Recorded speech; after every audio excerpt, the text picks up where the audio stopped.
farm.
For us a court order with a judgment for some $740,000, a matter which happened in the corporation in 2011, which was some 7 years ago.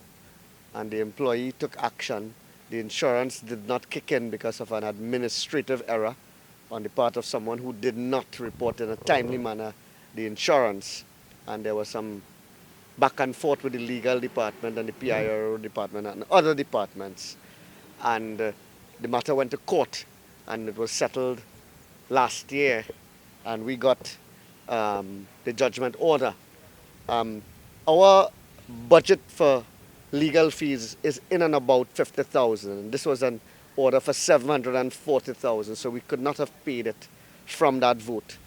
And the environment was not possible because we would have had to use money on allocation because no monies were released up until December. Monies were not released, so releases were not taking place.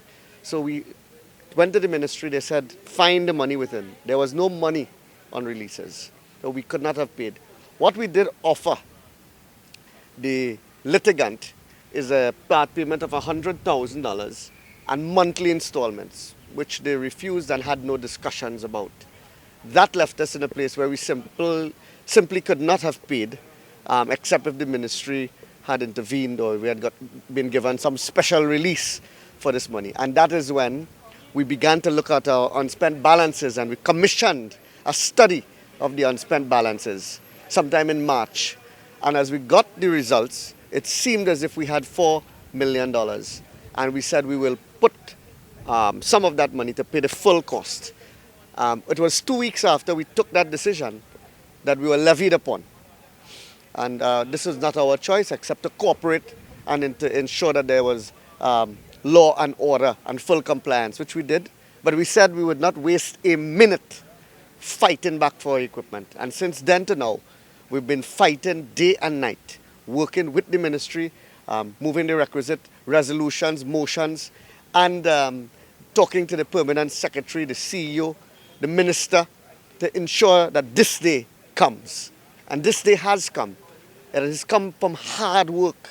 It has come from persistence, dedication, diligence on the part of some of our councillors and the CEO and the financial officer. And what we did, we had a bit of uncertainty because the permanent secretary at local government had some difficulty with the legal advice that she was getting about how the unspent balances, if it could have been applied to this situation. And what we would have had to do is speak to the Minister of Local Government, who got on to the Minister of Finance, and I contacted the Minister of Finance, and we worked through the law and the process and found a way that we could have applied monies from the corporation to the bill immediately and then seek the unspent balances for things that were of benefit to the regional corporation, because those were the legal words and the legal glove that we needed to fit. And when we found a solution that was accepted by the Ministry of Finance through the Minister Imbert, and one that would be accepted by the Permanent Secretary and the Minister of Local Government, for 5 hours we were on the phone between ministers and permanent secretaries and different technical persons at local government. The formula was accepted by all, and the check was then written by the Chief Executive Officer and paid to the court. How much that was? It's about $840,000.